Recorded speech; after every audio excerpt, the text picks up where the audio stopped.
Welcome to Book Drops. We have a very special episode today. Before we get started, I do want to make a quick announcement. The Ohio Center for the Book is actually going to be hosting a virtual edit-a-thon for Wikipedia beginning on March 26th, running through April 2nd. The focus is to add information about Ohio women for Ohio Women's History Month, for Women's History Month, and to get the full details on how to get involved and to get some resources on learning how to edit Wikipedia and some suggested articles, just go to the ohiocenterforthebook.org and you'll see the links there for all the information. So, I am honored today to welcome back Dr. Valentino Zullo to Book Drops for this special episode. Today we are highlighting the LGBTQIA Employee Resource Group here at the Cleveland Public Library, which is officially known as the Rainbow Readers.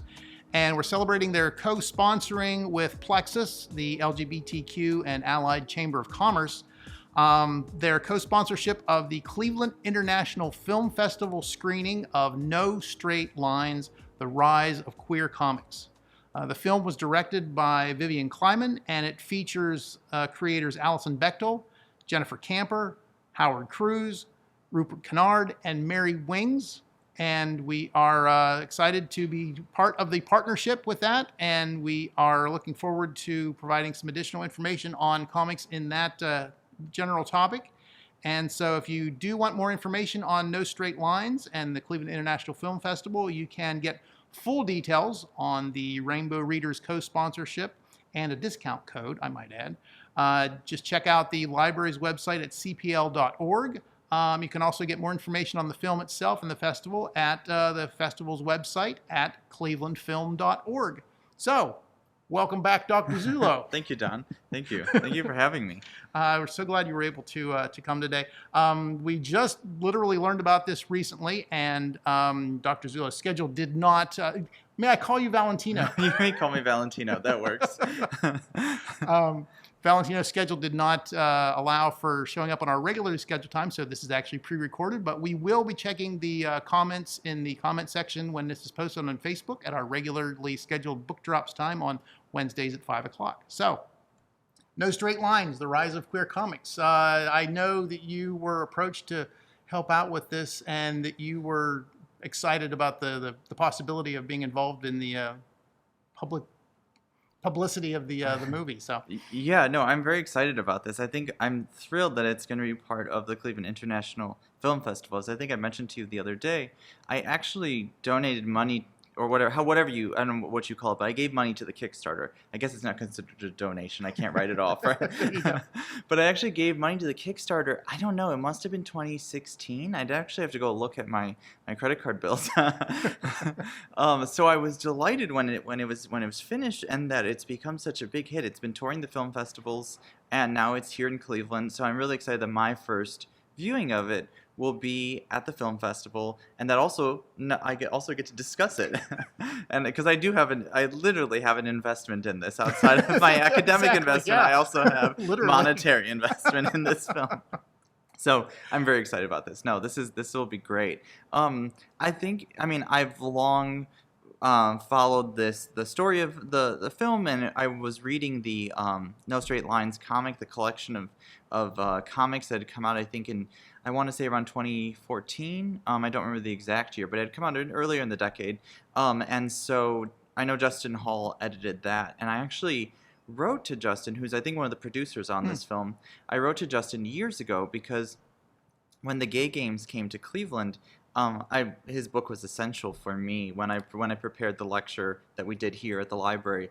I think it was called Out of the Closet and Into the Costume. Right. It was one of our first lectures we did as part of the Get Graphic program. And so I have a long history with the comic that then became a collection of comics, that then the anthology, that then became this film. So I'm very excited about this. Yeah. Very good.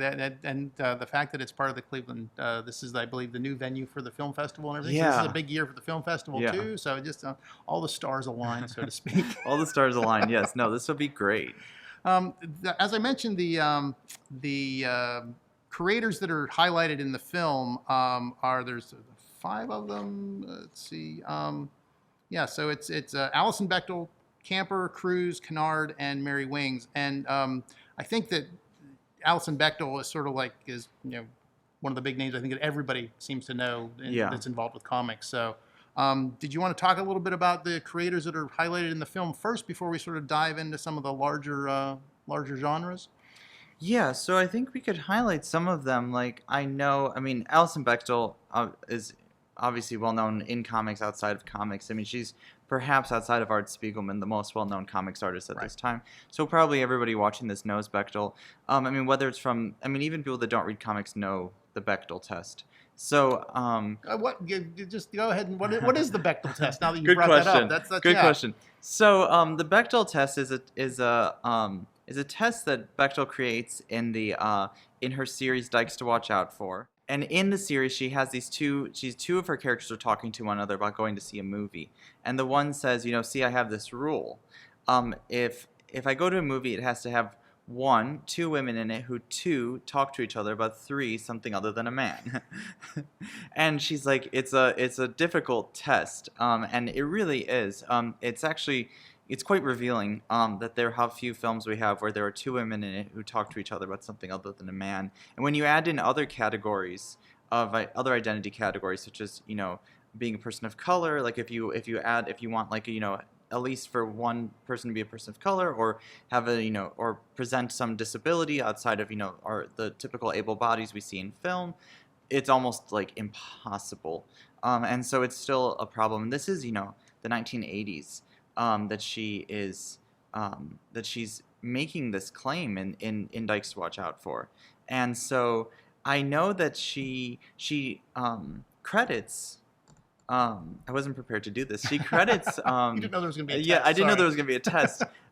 Maybe we can add it to the video on the bottom of the name. She credits one of her friends, and she always says that I wanted to be I don't want to mess up the person's name. The something Bechdel test, not just the Bechdel test. So maybe we can add this in the video.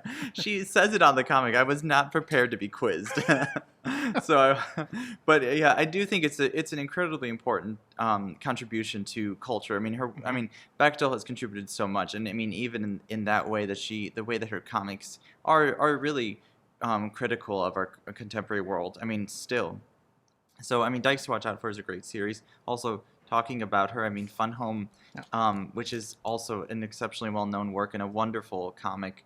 It became a Broadway play, which if you have not seen, I think there's a bunch of YouTube videos which you can watch. And it's about her relationship with her father. Her second book is about her relationship with her mother and her personal psychoanalysis, which I love. That's about, and her favorite psychoanalyst is D.W. Winnicott, who I have a deep love for as well. And then her new book, The Secret to Superhuman Strength, we just read it in the Good Graphic program, and so that it's a lovely book, exploring her relationship to her body. So she, first her father, then her mother, and now her own self and her physical body, and sort of exploring that. So I mean, she's a great creator.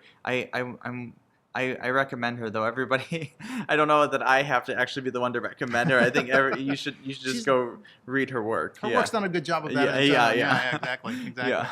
We are going to make recommendations. I don't think I have to recommend Bechdel at this point, or Bechdel. I think it's Bechdel.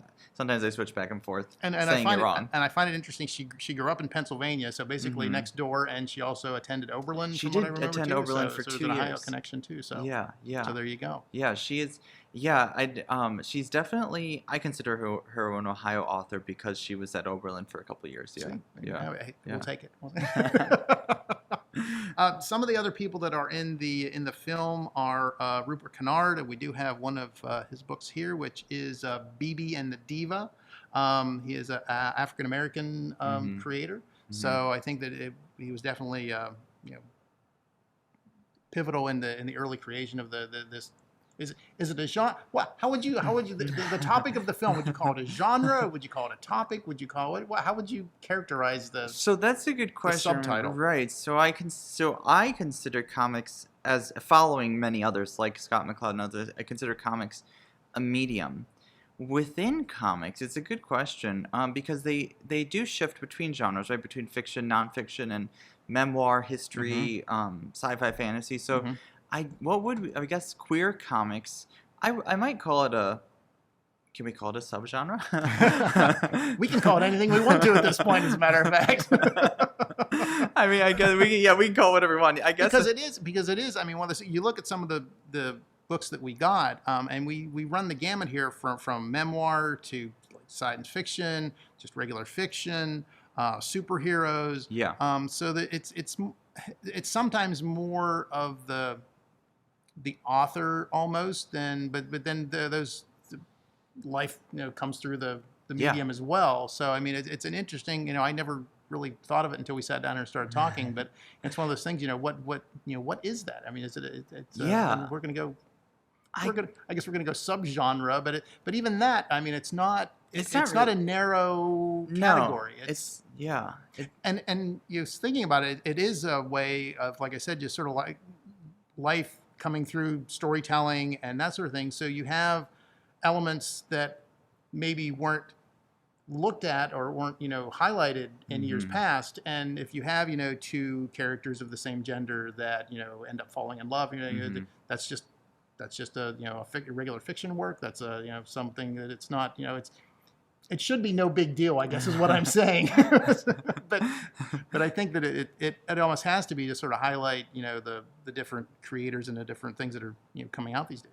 Yeah, and I mean it's important because it is right. It should. I mean, ideally it would be no big deal, but it is such a big deal still, as we're seeing. Like, I mean, Mayoko Babe's work is being banned, right?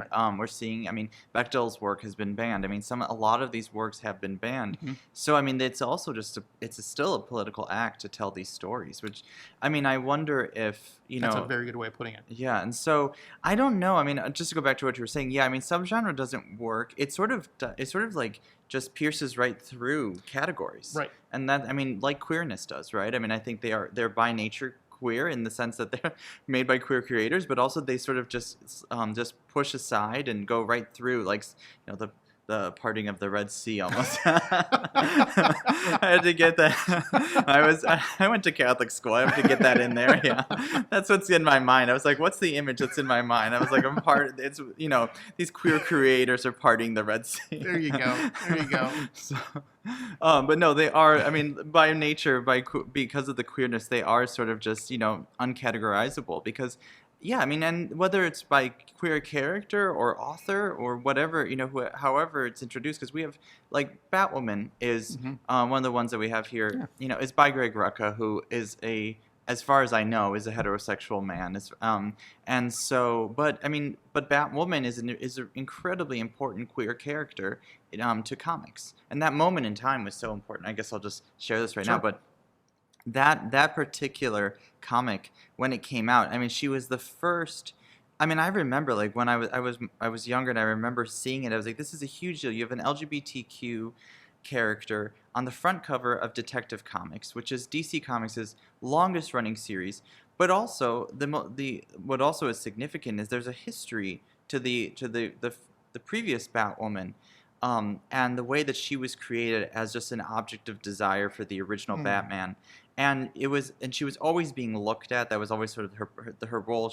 They hung up a portrait of her in the Batcave, and but in this comic, I mean, from the front cover, she's jumping at you. One of the first, like, opening pages, she has her boot coming at your face. They completely shift the way that the character is seen, and she often will direct the reader across the page, which is great. There's a lovely image from issue 4, I believe, when she got her own spin-off outside of Detective Comics, where her cape opens up and she holds a flashlight on it, and the story actually takes place on her cape, and they actually have, like, the gutter on her cape, and it's great. But the whole comic is really about just challenging the form and her taking over the entire comic almost.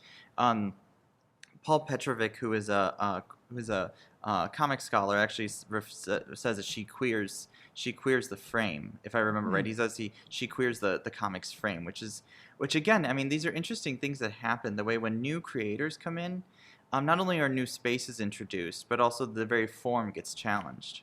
I'm thinking about new spaces too, just in the way that today the Ms. Marvel series was announced for Disney Plus. Well, it was announced, but the trailer came out. It was announced a while ago. But what I find interesting is when we have characters or creators that are not cisgender, heterosexual, white. Not only are new identities introduced, but new spaces. And I'm thinking with Miss Marvel, when the character was created, we were introduced in Marvel Comics to Jersey City. We never had a character other than maybe like a joke they'd go to Jersey City, But this is an area where there is a large Muslim population, and there she is living in Jersey City. And so it's always interesting to me not only when the comic changes, but also the landscape changes too. Right. And I think then we see that a lot with these comics too. We're going into new spaces a lot because we're going into spaces that other comics creators may not go. They're not worlds that they've been in before. And it really seems to open up the options for storytelling as well too. I mean, you look at sort of in the past and you think about it, and it's like it was such a narrow band that like you sort of stuck in, and this is just sort of like taking the blinders off, and it's like, oh hey, look at this. Yeah, and I love this. I love that, to go back to the documentary, I love that what they're stressing is these comics creators have been around. Like I mean, have always been around. I mean, I am stressing how important Batwoman was to me in the early 2000s. But the reality is, I mean, there were so many before that I just didn't even know about them as a kid. What I love now is that they're accessible to so many people. Right.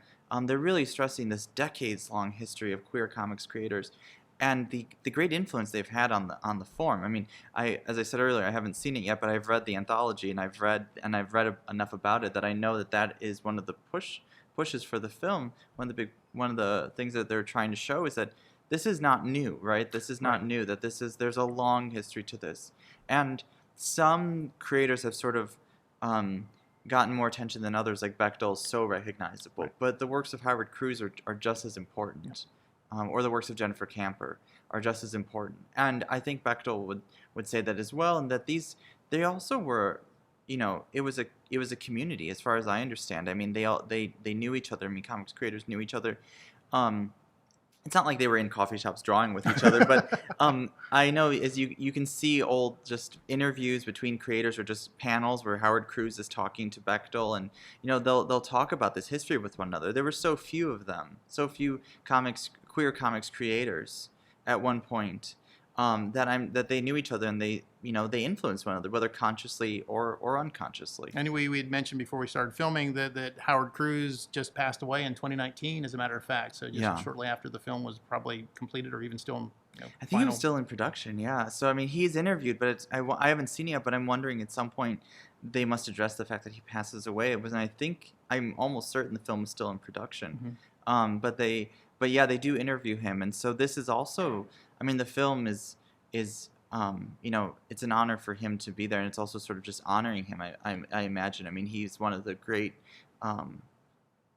great grandfathers of queer comics. Yeah, they were talking about the 25th anniversary edition of Stuck Rubber Baby was coming out right around that time. So yeah, Stuck Rubber Baby is great. His gay comics series that he edited starting in 1980 is a hugely important queer anthology series that was coming out. It was an underground comics series that was coming out that really allowed for queer comics creators to publish their stories when other companies weren't allowing them.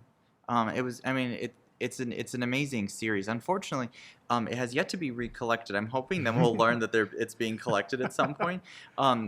The women's comics, which is an anthology series, WIMMENS, women's comics, that was collected by Fantagraphics a few years ago. So I'm hoping soon we'll see gay comics. If you want to look it up, it's gay comics, COMIX. But it was a great series, and I believe it ran for 25 issues. And so it's definitely recommended. And Cruz has a funny story, not for kids. He has a very adult story in the first issue that I love, that I won't talk about, but because we'll keep it PG. But it's a great story.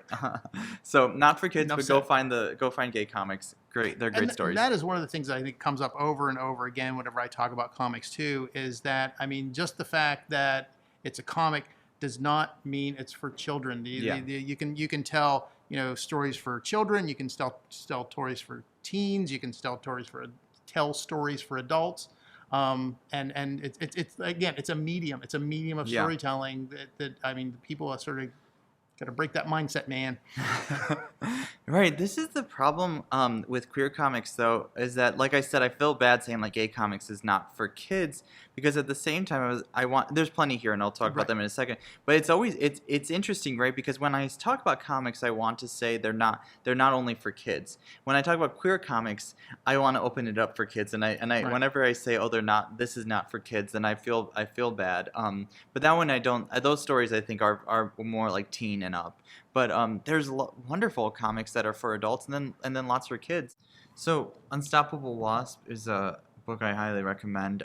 It's about Nadia Pym, who she's introduced in the Avengers series and gets her own series written by Jeremy Whitley and with art by Elsa Charretier. I don't know how to say her last name. It's difficult. It's difficult for me. It's not a difficult last name. Difficult for me. For some reason I can't get it right. But so it's a beautiful story though about her when she's a scientist and she comes to the U.S. In the Marvel universe, and she's inspired by many of these female geniuses that she knows, like Bobby Morse. Who's Mockingbird, and there's a number of other ones and there's even some villains that she identifies in the series. And then she hears about this quote-unquote list that is sort of the list of the great geniuses of the Marvel Universe, and she realizes that none of the men are on this list. None of the women are on this list. It's a list full of men, and she's like, what's this about? So she goes off in search of the female geniuses of the Marvel Universe. And it's a great moment where some a new character is introduced and they sort of shake things up, and this sort of accepted reality that there was a list and all the men and all the people on the list are men, like T'Challa, or Iron Man or Tony Stark or Reed Richards, and we sort of just assume these, and Bruce Banner, that we just assume these are the smartest people in the Marvel Universe, and we don't really reflect on the fact that, wait, there are no women on this list, and yet we know there are major female scientists in this world. And so she sort of shakes that up and says, okay, I'm going to go in search of that. And she creates this group called Girl, and it's a whole team of girls that she introduces, and they are, a number of them are queer, and I love that they just queer the narrative. Like, they queer the story of the Marvel Universe by asking us to say, why did we just assume for so long that there were no women on this list? Yeah. Exactly. So it's a great story. It's an all ages story. Yeah. I highly recommend it for adults, kids, anybody in between. I think anybody can read it. And I will say often that it's one of my favorite series from Marvel in the past decade. I am looking forward to her getting her own show one day. I think her stories, I love it almost as probably just as much as I love Miss Marvel's series, who I also found a way to mention earlier. Yeah. Because I also love Kamala Khan. She's a great character. Yeah, and that sort of gives us an entree too. I mean, we talk about that comics are stereotypically thought of as kids, but there are kid stories, there are teen stories, there are stories for adults, all ages group.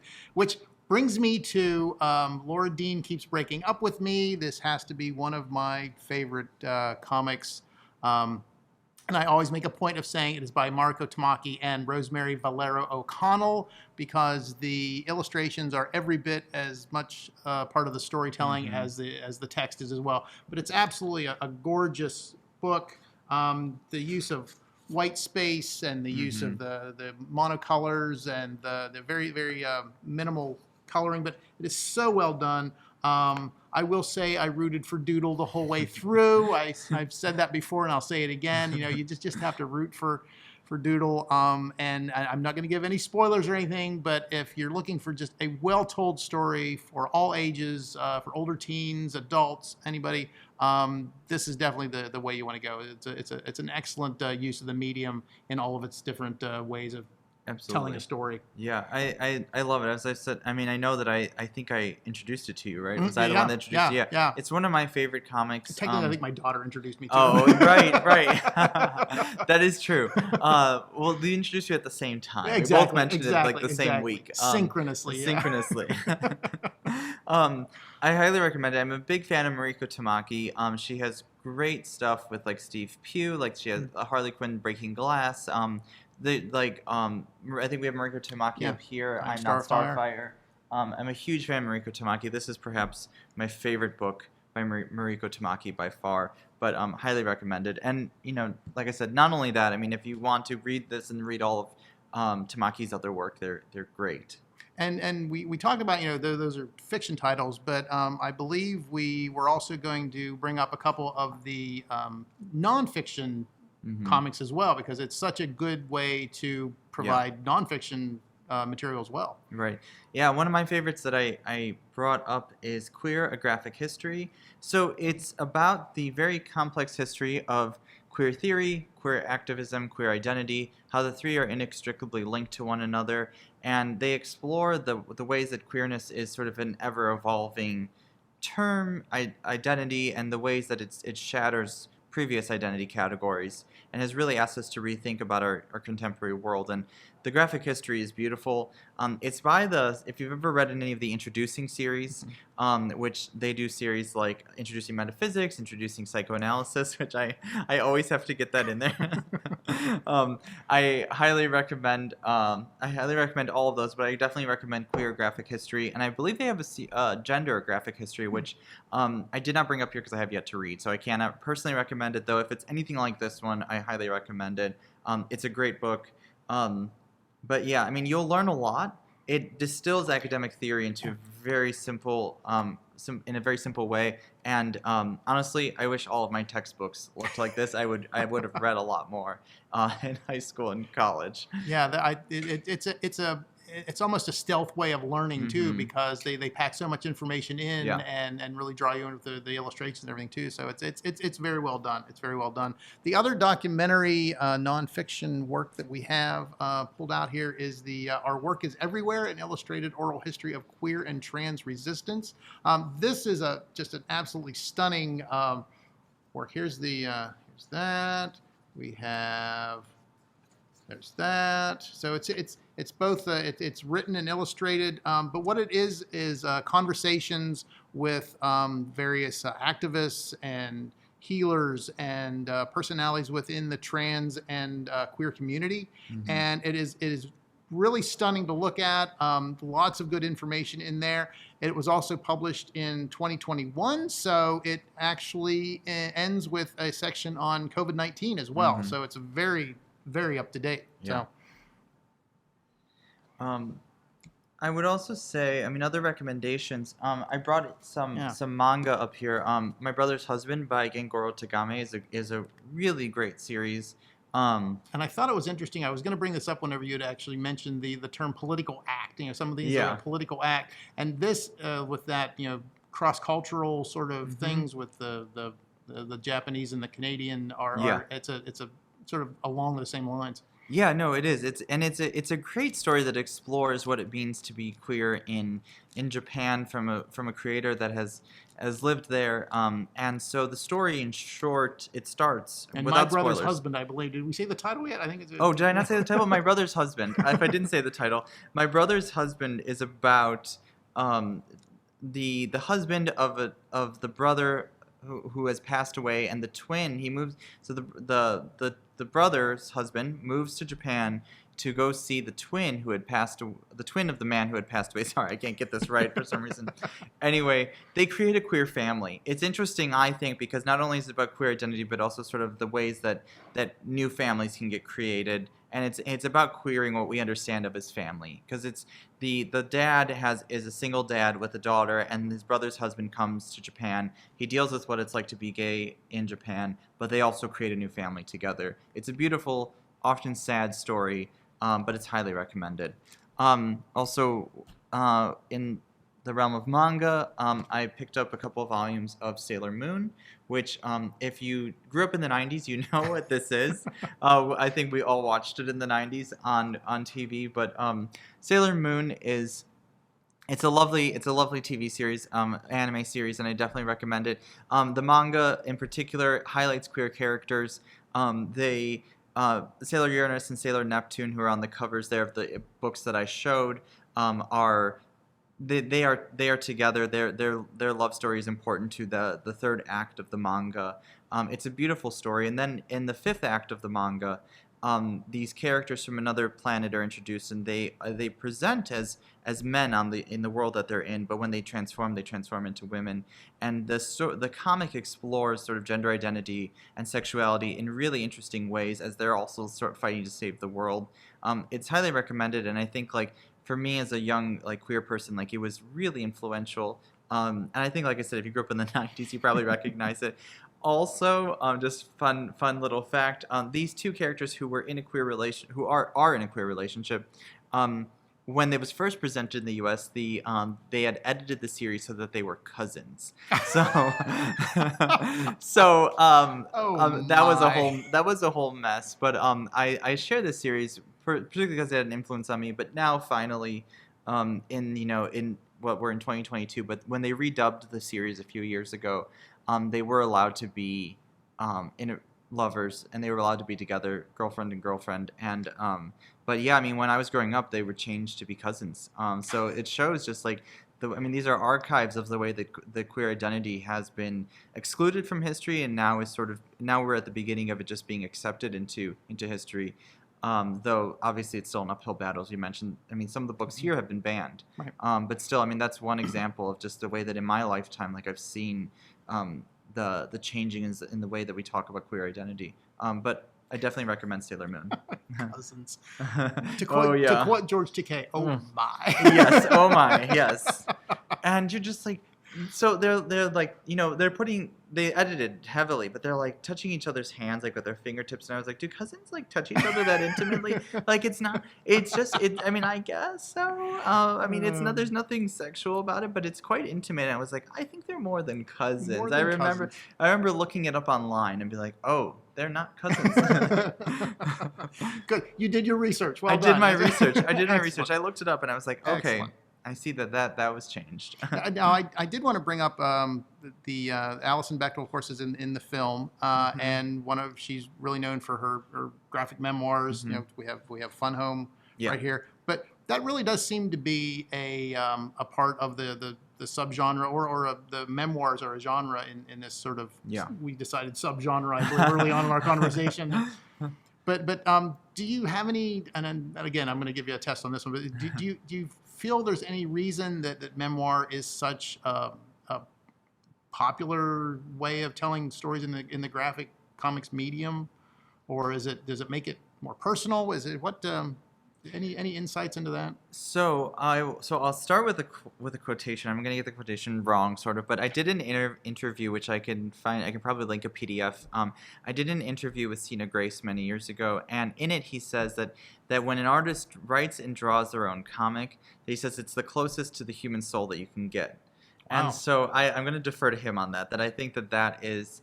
That's a good line. Yeah, it's a good line.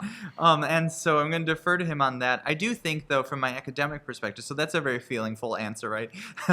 From my academic perspective, I do think that memoir is so useful because comics have long been about witnessing. If you go into the early comic strips were all about documenting the growing urbanization and that was happening in New York. Like when you see, and if you look at the E.M. Howarth or R.F. Outcult comics, you see, I mean, so many of them are about documenting the new world that's being built. I mean, literally, you see just the structures, that look like comics grids, right? Like they look like, and so there's an interesting way in which it's about documentation.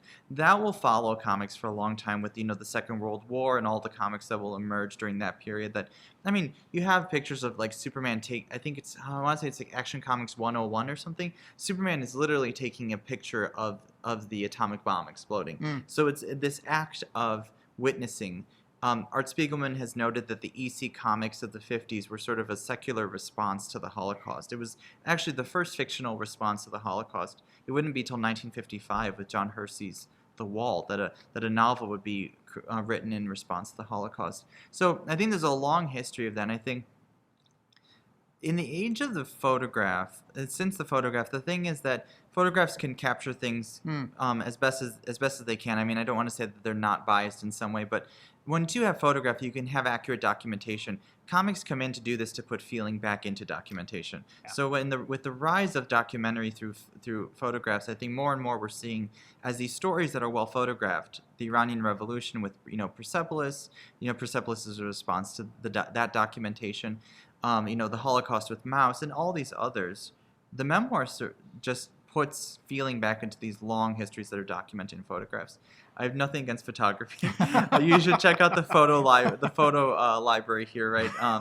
But I do think that with that, everything can be documented now. But comics put feeling back into that documentation. I think that's why they're so popular right now. Yeah, that makes a lot of sense, because I think one of the things that always strikes me about comics is that you can do so much. I think people draw the analogy with film, but even with film, you can't really see what's inside somebody's head. With comics, so many times you can see what somebody is saying, but at the same time what they're feeling, and see it all encompassed in one panel or in one page. It's a very powerful storytelling medium. Yeah, I mean, they really ask you to get involved, right? Exactly. It's very interactive. It's very. I mean, you bring. I think that even who did Understanding Comics? McCloud, Scott McCloud. Scott McCloud. It talks about what happens in the gutter, that sort of thing. Yeah, I take that from McCloud for sure. That I mean, comics are perhaps the most interactive medium we have. I guess it's debatable now with TikTok and other things, but at the time, I mean, I still would agree though that. I mean, I still think, even with all social media as it is, I do think that comics are perhaps the most creative works that we have in the sense that you are an active participant in the co-creation of the narrative, as McCloud tells us. And so that is such an important part of these stories. And so I think also, I like to think about this, is the way that comics will redraw famous images, like we see with Kent State's, with Dirk Durf's Kent State. That ask us to re-look at an image. They sort of defamiliarize familiar images.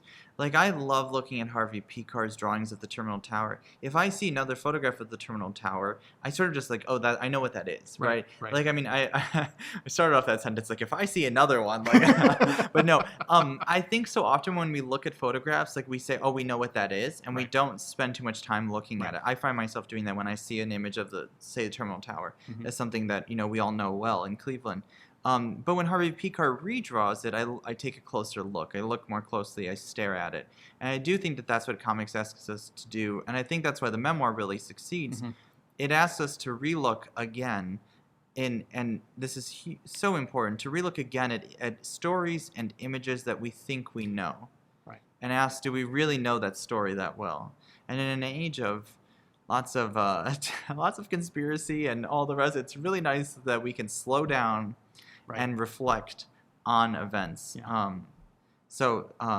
in the realm of memoir, I thought it was interesting too, because we've talked again. I ad nauseum now. I've talked about the whole stereotypical comics for kids sort of thing, and the Julia Kay book here with My Life in Transition, it has that sort of stereotypical Sunday comics almost look to it. Yeah. But it's a very poignant story. It's a very personal story, and like you said, I mean, it really makes you with the way that it's drawn, it makes you slow down and sort of take it step by step. Yeah. And I'm not the only one to say that, but I mean, I do think that that's one of the most important things about comics, is that they do ask you to slow down and think about what it is, especially if it's a memoir and a story that we think we know, that they do ask us to slow down. Mouse made me slow down. Persepolis made me slow down and think.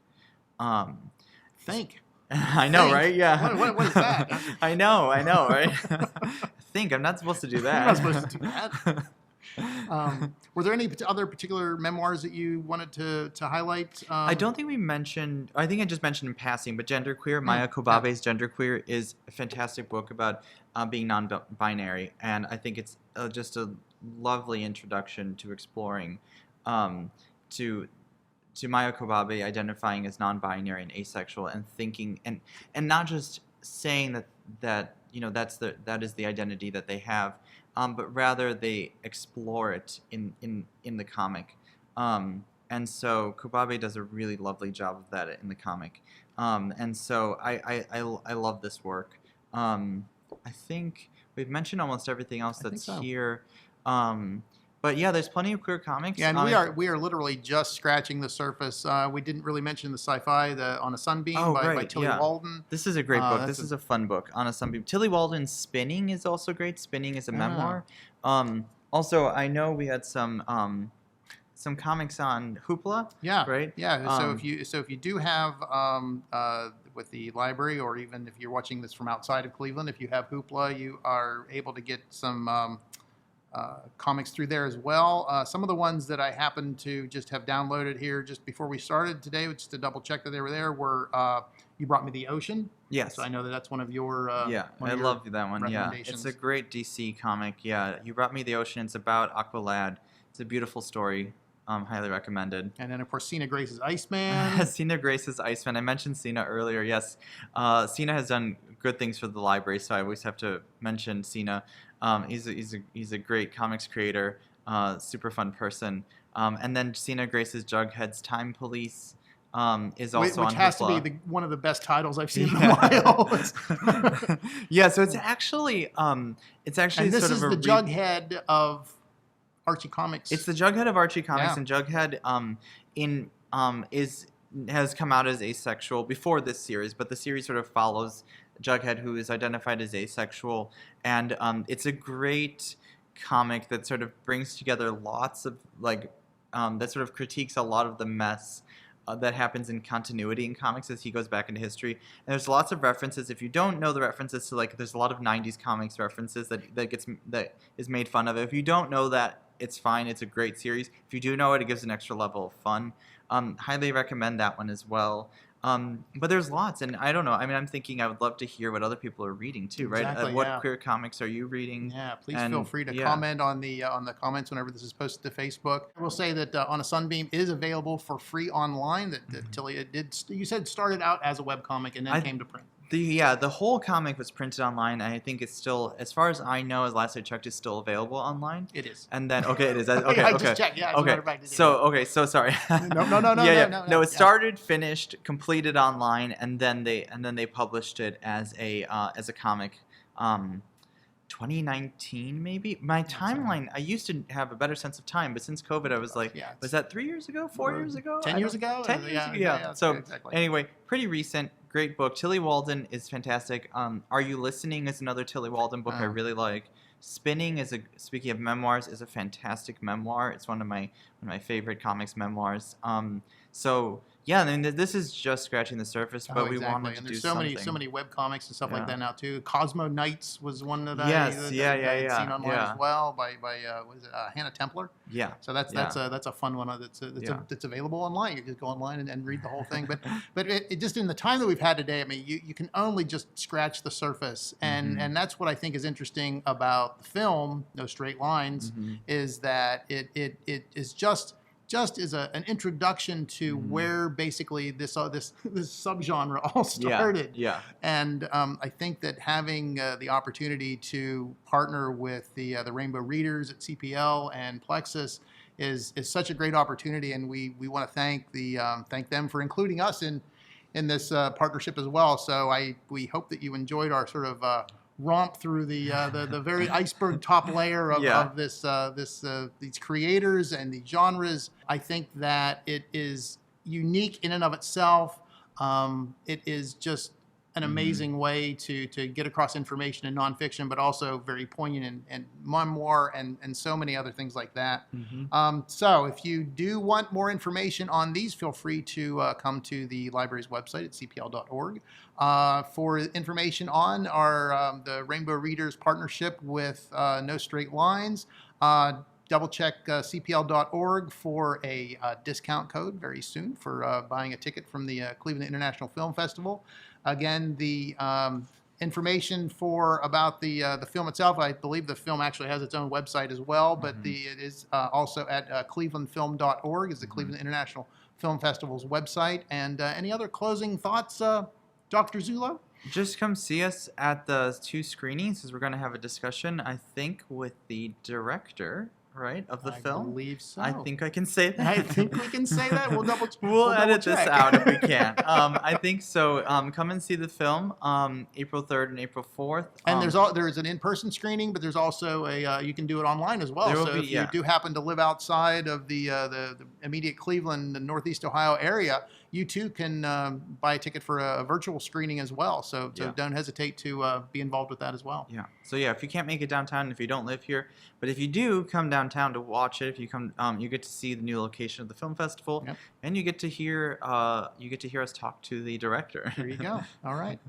Thank you very much for joining me again. This is a very enjoyable conversation. And thank all of you. Thank you for joining us for another episode of Book Drops. And we'll see you again in about 2 weeks.